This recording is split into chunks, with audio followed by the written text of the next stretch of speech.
selain Yesus siapa? Manusia, ya, yang tampil tidak punya keinginan atau tidak beranak cucu. Contohnya kita buka di dalam Maleaki, ya, Maleaki 3 ayat 1. Mohon jaga iman saudara, karena banyak yang mualaf karena watak kebenaran firman Tuhan yang sudah saya sampaikan. Seorang evangelis yang bisa baca Ibrani, baca Arabik, baca Yunani. Sedangkan debater Kristen tidak ada yang sehebat evangelis Yonatan Nandar. Terima kasih. Haleluya. Terpujilah Allah Subhanahu wa taala. Terima kasih. Oke, langsung di reset aja. Ada sedekah 14 detik. Oke. Silakan Pak Malikil. Iya. Iya. Jadi saya paham ya, tuduhan-tuduhan seperti itu sudah biasa dilakukan oleh orang-orang yang tidak mengenal siapa Yesus dan tidak mengenal ketetapan Tuhan. Nah, itu poinnya di situ. Orang yang tidak mengenal ketetapan Tuhan, dia akan menarasikan sesuatu hal yang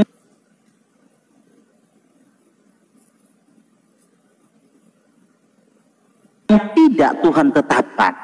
Apa itu?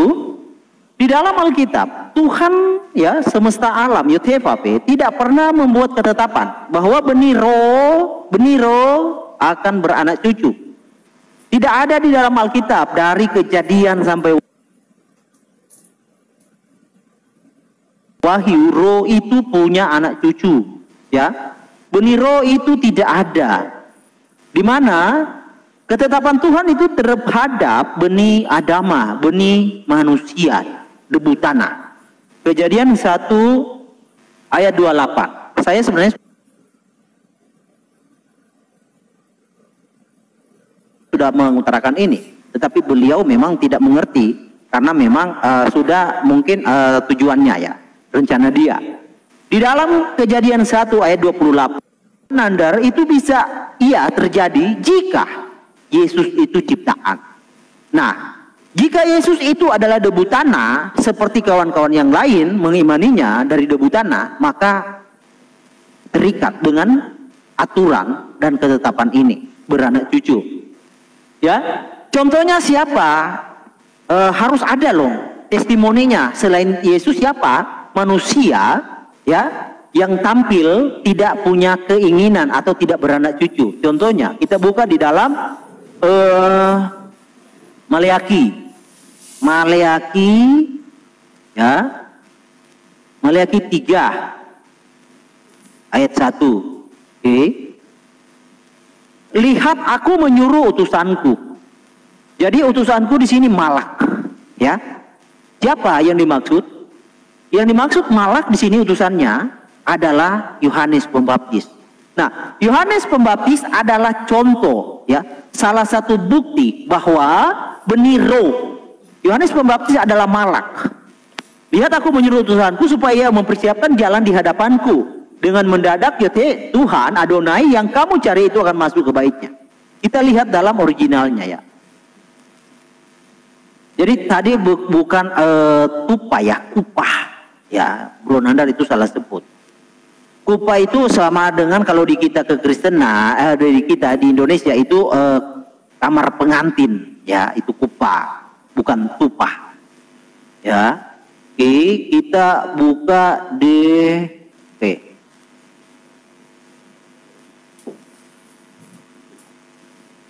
oke, Maleaki 3 ayat 1. Jadi harus tahu ketetapan Tuhan apa. Tuhan tidak pernah menetapkan bahwa roh itu beranak cucu, ya.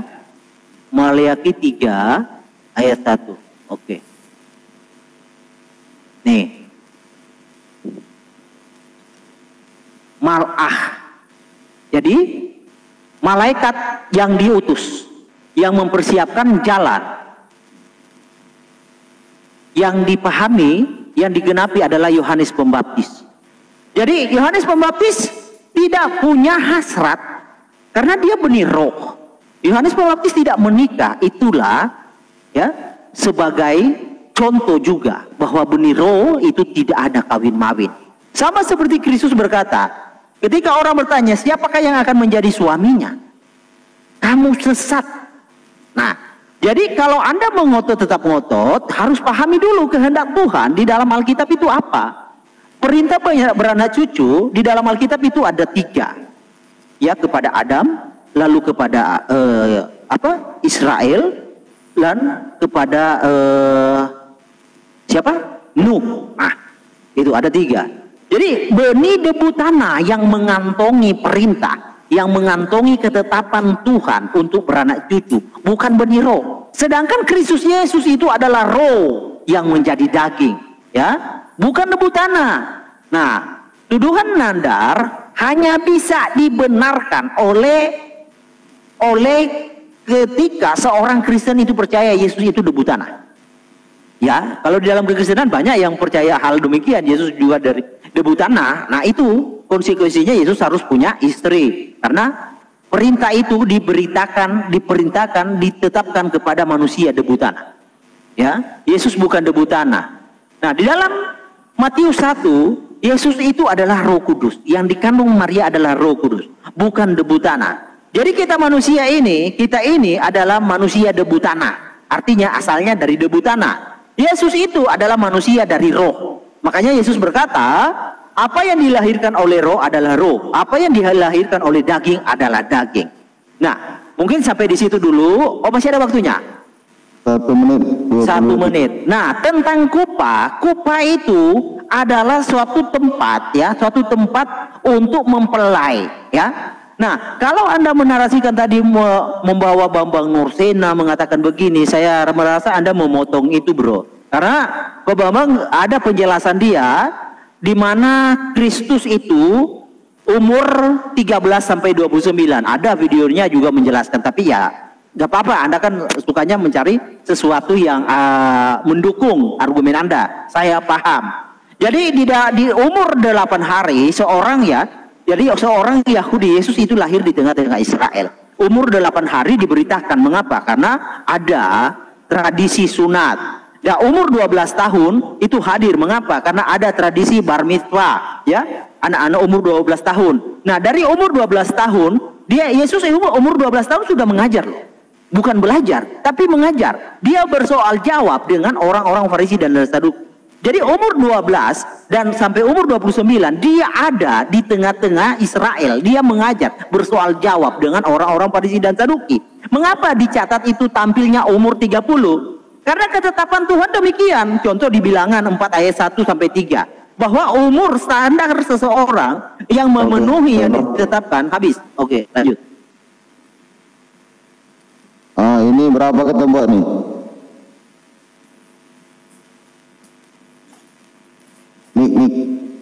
Mik buka mik buka. 4 atau 5 menit? Terserah.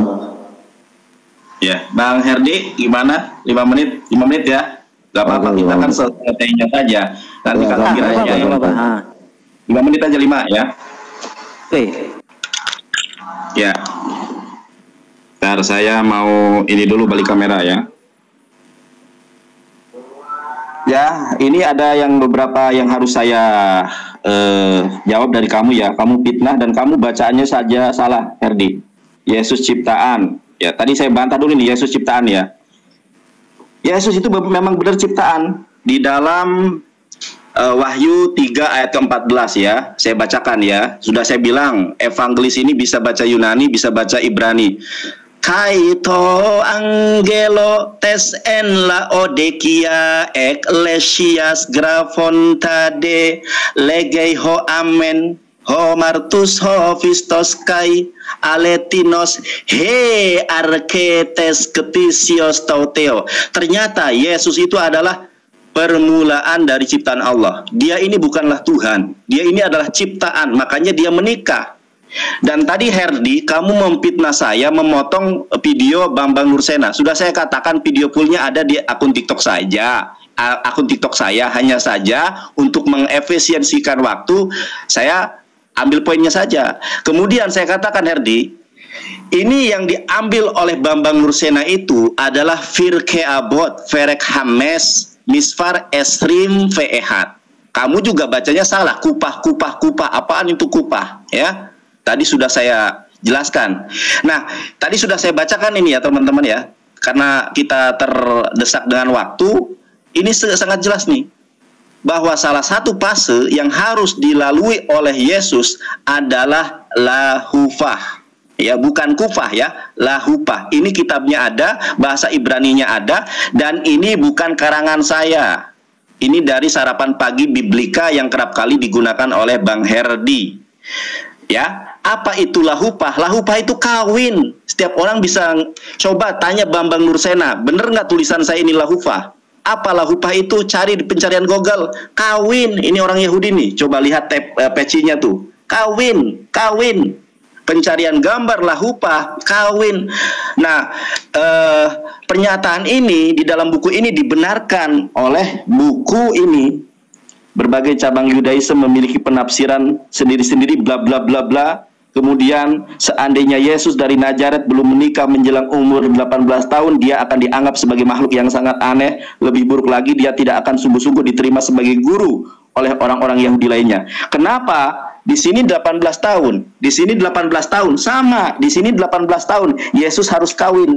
Makanya Yesus itu kawin. Ini Yesus, pernikahan Yesus. Siapa istri Yesus? Ini di dalam Injil Maria Magdalena, istri Yesus. Saya punya Injil Maria Magdalena ya teman-teman ya.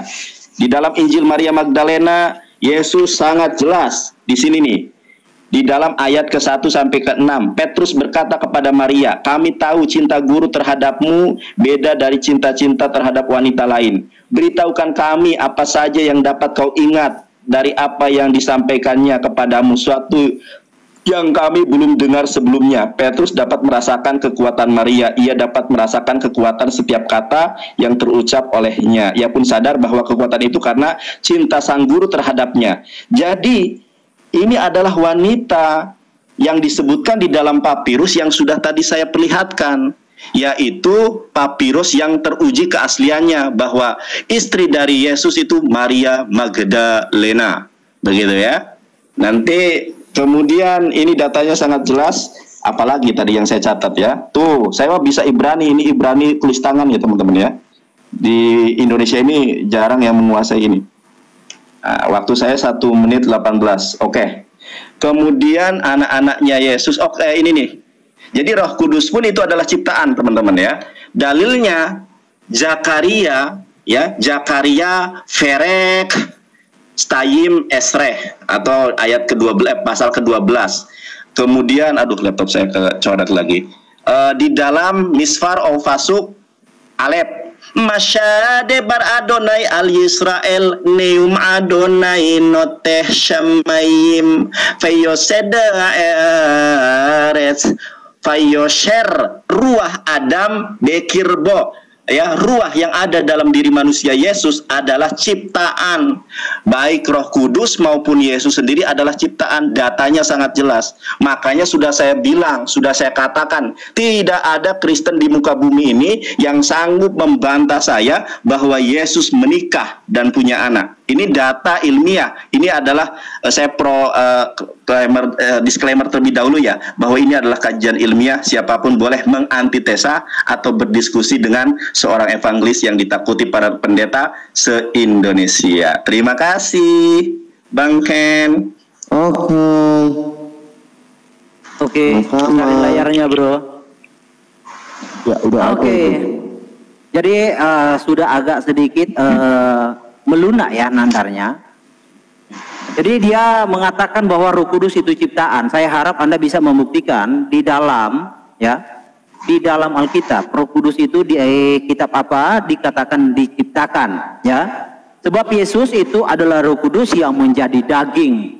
Jadi harus tahu membuat suatu tuduhan harus punya dasar ya. Harus punya dasar. Dasarnya apa? Ada aturannya. Ada hukumnya. Ya, ibaratnya kalau kita membuat suatu tuduhan lalu tidak ada barang bukti, tidak ada dasar hukumnya, maka tuduhan itu akan berbalik kepada kita. Sama seperti yang dilakukan oleh Nandan. Saya harap beliau bisa melengkapi. Saya ulangi ya, bahwa Elohim membuat suatu aturan yang beranak cucu itu adalah benih Adama. Tidak ada di dalam Alkitab benih roh itu punya keturunan. Itu pertama ya. Tidak ada di dalam Alkitab benih roh itu punya keturunan. Nah, lalu saya bawa kepada Yohanes Pembaptis adalah malaikat. Yohanes Pembaptis itu adalah malaikat.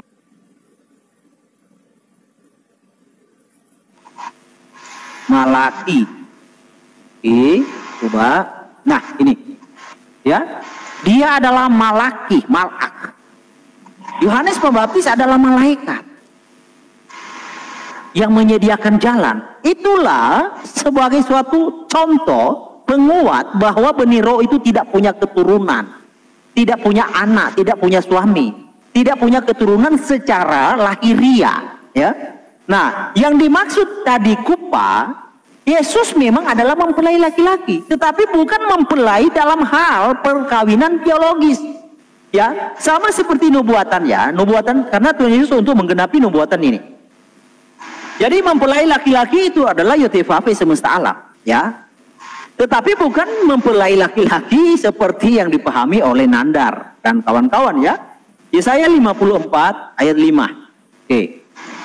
Sebab yang menjadi suamimu ya, yang menjadi mempelai laki-laki ialah dia yang menjadikan engkau. Yotevave semesta alam namanya. Ya, dalam konteks apa? Jadi kupa itu dalam konteks sebagai tipologi bahwa yang memilih pengantin perempuan adalah bapak, ya. Lalu itu namanya menyeleksi ya. Itu tertulis di dalam Yohanes 15. Nah, Tuhan menggunakan analogi seperti ini untuk apa? Kedekatan Tuhan, keintiman Tuhan. Bukan berarti pernikahan secara lahiriah yang dipahami oleh Nanda. Yesus sebagai mempelai laki-laki tertulis di dalam Matius 9 ayat 15. Bukan mempelai laki-laki yang dipahami Nanda, bukan. Tetapi sebagai penggenapan nubuatan bahwa Sang Pencipta adalah mempelai laki-laki di dalam Yesaya, ya. Karena Sang Pencipta saking menyayangi manusia, dia ingin dekat dengan manusia, ingin intim dengan manusia, ingin menyelamatkan manusia, dia tetapkan manusia sebagai mempelainya. Seperti juga tertulis di dalam Hosea ya, kita baca Hosea. Jadi yang dipahami pernikahan di sini bukan pernikahan seperti itu kawan, ya. Hosea 2 ayatnya yang ke-16 ya. 16. Oke.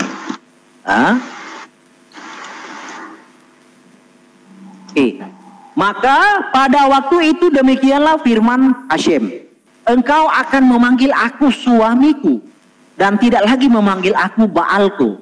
Ya, bukan Tuhan lagi. Baal itu bukan berarti sesembahan berhala, bukan. Tetapi Tuhan, ya, Baalku. Nah, jadi Yotevave, aku akan menjadikan engkau istriku untuk selama-lamanya. Dan aku akan menjadikan engkau istriku dalam keadilan dan kebenaran. Dalam kasih setia dan kasih sayang. Jadi bukan seperti perkawinan yang dipahami oleh kawan Nandar. Karena saya paham, Nandar ini terinspirasi dari Quran. Contoh ya. Di dalam Quran, surah binatang ternak, ayat 101. Dia, Allah, pencipta langit dan bumi. Bagaimana mungkin dia mempunyai anak? Nah, ini narasi-narasi yang memang punya hubungan suami istri. Dia Allah, pencipta langit dan bumi. Bagaimana mungkin dia mempunyai anak? Padahal dia tidak mempunyai istri. Logikanya dia punya istri, tentu punya anak. Ya kan? Nah, sama seperti apa yang dikatakan oleh seorang profesor ya. Profesor Muslim. Namanya Muhammad Tamim Pardede. Nah, karena ya, habis ya waktu. Ya. Oke, silakan. Layar saya digedein ya. Jadi ketika berdiskusi tentang pernikahan Yesus, buang dulu dogmanya, buang dulu kewanasanmu, karena kamu akan hancur lebur dengan kewanasanmu kalau kamu membahas Yesus menikah. Ya, kita dengarkan nih data dari Bambang Nursena ini terkait Yesus pasca dia terangkat ke langit, atau bercerita tentang hidup dan kehidupan nyata Yesus. Mungkin nggak usah ditunjuk kali ya, nanti salah nggak kita ini? Enggak salah. Saya tanggung jawab, saya lawyer ini ya. Pandang orang modern. Nah, kenapa antara umur 12 tahun sampai umur 30 tahun nggak dicatat dalam Alkitab? Disebutkan di dalam sebuah traktat ya. Traktat itu tulisan para rabi Yahudi yang mendokumentasikan tradisi mereka selama ribuan tahun. Traktat itu namanya Pirkei Avot. Pirkei Avot itu artinya the ethics of the fathers. Jadi etika para bapak bangsa, nomornya 21. Jadi Pirkei Avot 21. Itu disebut. Nah ya, Pirkei Avot nomor 21. Jadi saya tidak ngarang. Tadi sudah saya tunjukkan datanya dari Ibu Rita Wahyu, datanya ya, Pirkei Avot itu ya. Nah, Pirkei Avot itu apa? Tadi sudah saya jelaskan. Ini bahkan Bambang Nursena lupa ada pasalnya di sini. Pirkei Avot Ferek Hames Misfar Esrim Ve'ehat. Para pendeta yang melihat ini harusnya Anda malu. Evangelis dari Islam bisa baca Ibrani. Kalian masa tidak bisa baca? Ya, saya tidak mengurangi dan tidak menambahkan bahwa memang Yesus itu mengalami fase pada usia 18 tahun, yaitu fase perkawinan atau lahupah, bukan kupah ya. Ini bahasa Ibrani. Saya parsing ya, lamet, het, kemudian ve, he. Ya, ada berikutnya kita baca lahupah.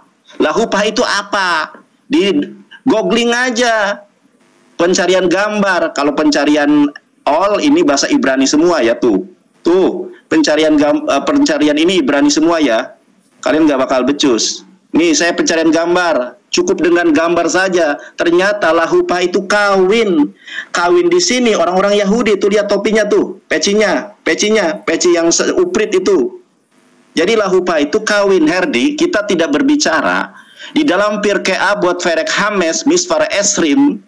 Ya, Misfar Esrim Ve'ehat itu tidak bercerita tentang dogma, Herdi. Itu dokumentasi sejarah terkait dengan kehidupan Yesus, di mana Yesus Kristus tidak tertulis usia 12 sampai 30 tahun karena dia mengalami lahupah. Apa itu lahupah? Kawin. Ya, perlu saya bacakan lagi, kan waktunya kita terkekang oleh waktu, saudara. Hasil pernikahan Yesus ini, saudara, ini data dari kekristenan ya. Jadi Yesus itu lahir di Judea Roman Empire, married dengan Maria Magdalena di Kana. Di dalam Alkitab ada kan pernikahan di Kana, itu pernikahan Yesus. Hasil pernikahan Yesus itu, Yesus menikah dengan Maria Magdalena, punya anak 3, Joseph, Justus, dan Tamar. Nah, kalau Justus disebutkan di dalam Kolose 4 ayat 11. Ini bukan data abal-abal ya. Silakan di screenshot ya. Ini datanya, source-nya, literasinya, referensinya. Jadi saya harap ini bukan diskusi dogma ya. Ini diskusi tentang sejarah. Data dan fakta mengenai Yesus menikah. Herdi, kamu lihat nih, papirus aja mengatakan demikian loh. Yesus memiliki istri. Injil Maria Magdalena, Yesus memiliki istri. Di dalam Injil Yudas yang saya pegang ini, Yesus memiliki istri. Nah, yang jadi masalah begini, tuh. Evangelis datanya lengkap. Tuh, kitab saya setumpuk. Tuh, ini data-data Kristen semua. Ya. Harusnya gini, Her. Saya sudah mengatakan dari awal ya, Her. Saya bukan meremehkan kamu. Tidak ada Kristen di muka bumi ini yang mampu membantah tentang perkawinan Yesus. Karena datanya sangat lengkap. Bukan saya sombong, di dalam Islam itu al-kibru batoril haq wa gomtunas. Kesombongan itu adalah menolak kebenaran dan meremehkan manusia. Saya hanya berdoa buat kamu, boleh kiranya kamu suatu saat dijamah Tuhan, ditangkap, dipilih, dan dipulihkan menjadi pribadi yang terlahir baru, manusia baru, dalam kebenaran iman dan dalam kebenaran Islam. Begitu ya. Kalau kamu tidak bisa memberikan fakta secara sejarah dan historis, kalau Yesus tidak kawin, alangkah lebih baiknya kamu bertobat menerima kebenaran Islam. Karena Yesus itu adalah ciptaan Tuhan. Wahyu 3:14, Zakaria 12 ayat 1, Yesus dan Roh Kudus itu adalah makhluk ciptaan Tuhan. Terima kasih. Oke. Ya, ternyata yang saya mintakan tadi tidak bisa ya. dalilnya bahwa ada ketetapan Tuhan. Nanda ya, coba diingat baik-baik. Anda mau membuat tuduhan harus punya dasar. Ada dasar hukumnya. Apa dasar hukumnya? Yesus menikah. Dia adalah benih roh, ya. Saya ulangi ya. Yesus itu adalah benih roh, roh yang menjadi daging, bukan debu tanah. Saya ulangi lagi ya, benih debu tanah yang punya emban beranak cucu. Perintah beranak cucu itu diemban oleh benih debu tanah. Harus diingat baik-baik. Yesus bukan benih debu tanah, dia adalah Roh Kudus. Oke, kalau Anda mau melari kepada Yesus ciptaan, nanti larinya lain lagi, bro. Ya, kan kita sudah diskusi tentang itu. Anda harus punya dasar. Di mana dasarmu? Roh itu punya anak, atau Tuhan membuat ketetapan benih roh itu beranak cucu. Itu dasarnya dulu. Kalau Anda hanya menuduh sebatas rangkuman-rangkuman seperti itu, ya ingat ya, di dalam hadis Anda juga Anda bisa mengatakan doib. Saya kekristenan percaya Alkitab sumber utama saya. Tidak ada sumber yang lain. Apapun yang kamu bawa, saya tidak mengakui itu, kawan.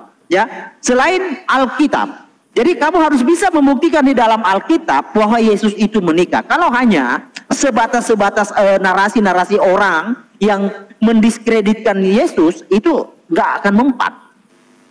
Ya, jadi Anda harus punya dasar hukumnya. Di mana di dalam Torah, di mana di dalam tanah, bahwa roh itu punya kewajiban beranak cucu.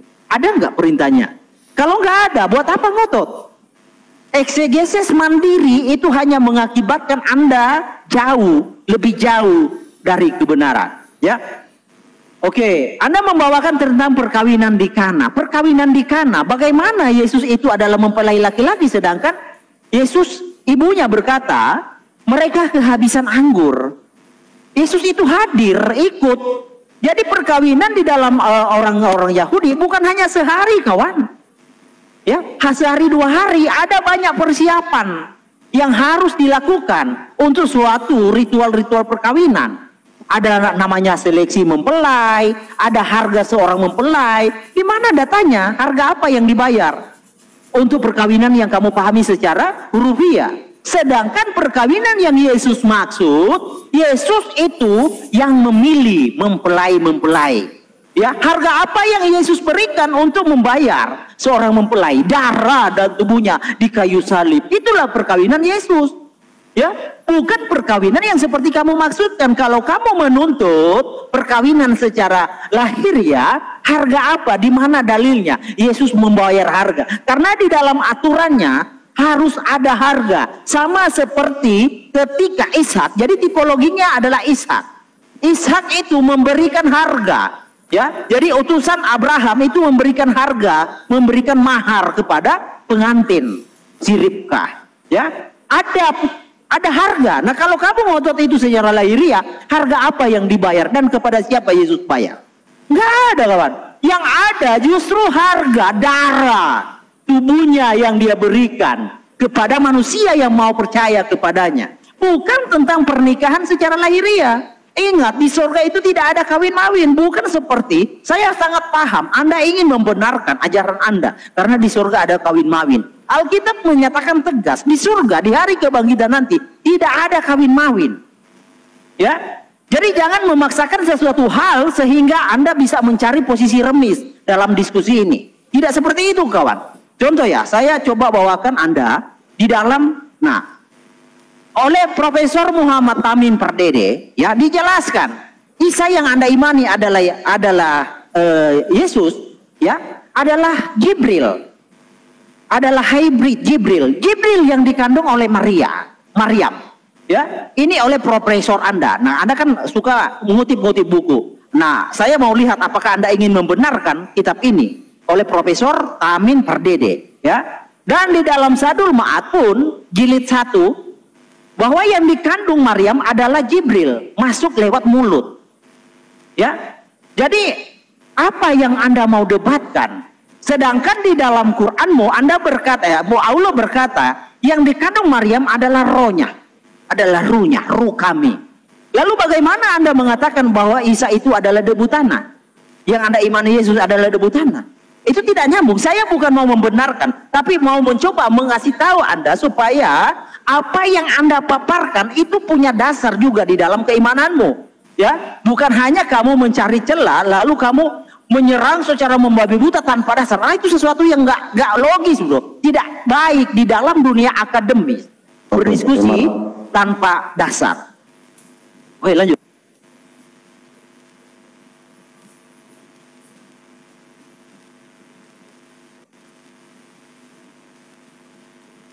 Oke ya. Nah ini ya, terima kasih. Saya mulai. Bismillahirrahmanirrahim. Yesus manusia. Kalau Yesus tidur, mohon maaf, buang air diterima. Tetapi kalau Yesus menikah itu ditolak. Yesus adalah manusia yang ada di dalam tubuhnya itu roh. Di dalam Zakaria, teman-teman ya, kita perlihatkan di dalam Zakaria, sebentar, aku tunjukkan bahasa Ibraninya.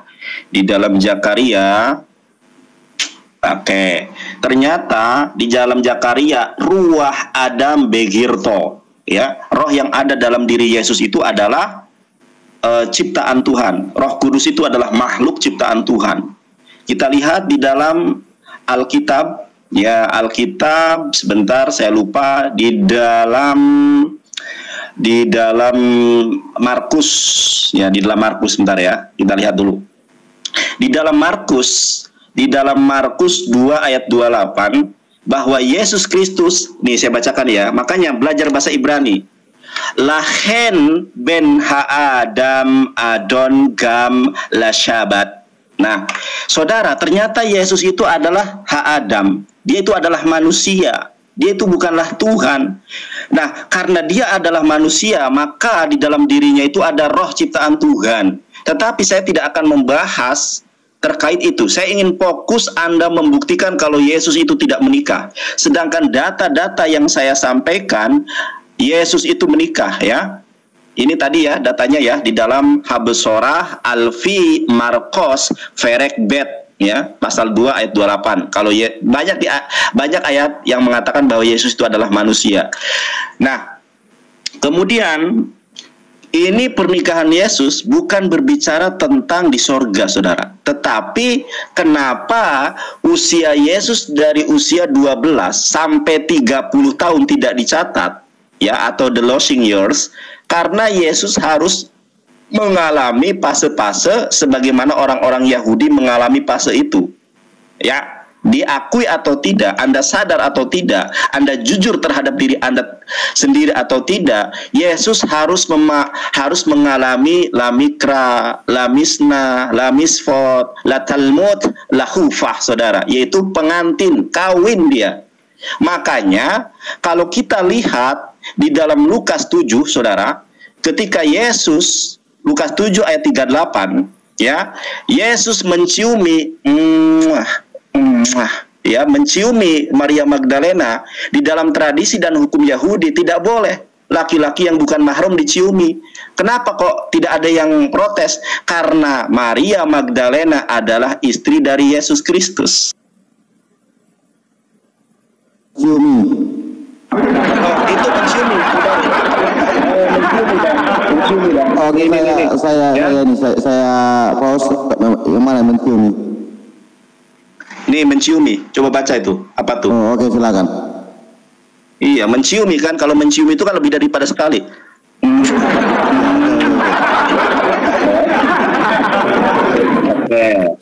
Kita lihat datanya, saudara.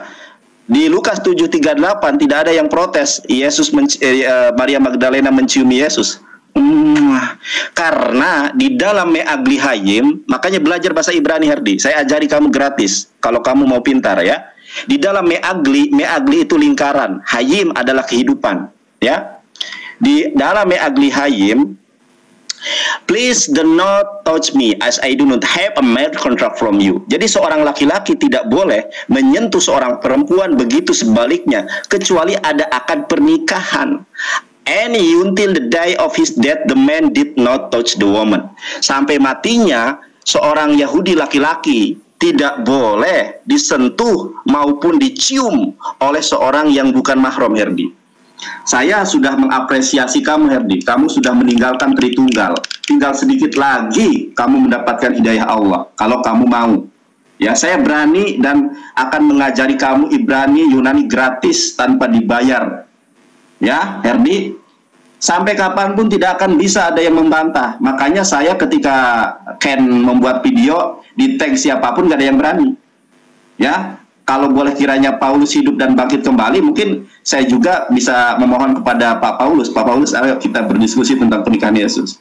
Jadi saudara, ini kajian bukan untuk mendiskreditkan agama tertentu, keyakinan tertentu, tapi untuk mengedukasi. Siapapun pendeta, gembala yang tidak terima, saya siap berdiskusi, baik di dunia maya maupun di dunia nyata. Wajah jelas, alamat jelas, nama jelas. Bahkan pernah masuk TV, gara-gara ada orang Kristen tidak terima dan melaporkan saya. Namanya sudah terkenal. Terima kasih. Masih ada 15 detik. Sudah kakak? Ya, belum saja Sarah, sampai kapanpun nggak bisa dijawab, Herdi. Iya. Jadi kawan Nandar ini ya, kawan kita ini hanya berkutat itu aja, tidak ada pembuktian. Kan saya sudah katakan, kalau Anda mengimani bahwa Yesus itu menikah secara hurufiahnya, lazimnya manusia menikah, kan harus memenuhi kriteria apa? Seleksi mempelai. Ada di mana dalilnya? Harga seorang mempelai itu ada, ya harus ada. Nah, kalau Anda mau ngutat di situ, berkutat di situ, tapi kalau saya mau menjelaskan perkawinan yang dialami, yang dilakukan oleh Yesus bukan perkawinan lazimnya seperti manusia, adalah perkawinan secara rohani, itu bisa saya jelaskan. Seleksi mempelai di mana? Yohanes 15 ayat 16. Kita baca, ya. Yohanes 15 ayat 16, ya. Ini jadi yang dimaksud oleh perkawinan di dalam hal yang Yesus lakukan sebagai mempelai pria bukanlah perkawinan yang seperti Nandar tuduhkan, tetapi perkawinan tentang orang yang mau percaya kepada Dia. Bukan kamu yang memilih aku, tetapi akulah yang memilih kamu. Yohanes 15 ayat 16. Itu prosesi pertama. Prosesi kedua, harga seorang mempelai. Ya, dalam perkawinan rohani saya bisa buktikan, tapi Anda harus buktikanlah secara perkawinan secara hurufiah. Anda harus buktikan. Harga seorang mempelai di dalam 1 Petrus 1 ayat 18 sampai 19, ya. Sebab kamu tahu bahwa kamu telah ditebus dari cara hidupmu yang sia-sia, yang kamu warisi dengan nenek moyangmu. Itu bukan dengan barang fana, bukan pula dengan emas perak, melainkan dengan darah. Itu harga yang mahal. Ya, jadi kalau Anda mau membuktikan bahwa Kristus itu menikah secara lahir, ya buktikan mana dalilnya dari Alkitab. Lalu ketubah, perjanjian persetujuan itu dibuatkan, ya perjanjian persetujuan itu ada, harus ada. Nah itu tertulis di dalam 1 Korintus 11 ayat 25. Lalu apalagi persetujuan dari mempelai yang ditipologikan kepada Ribka, istrinya Ishak.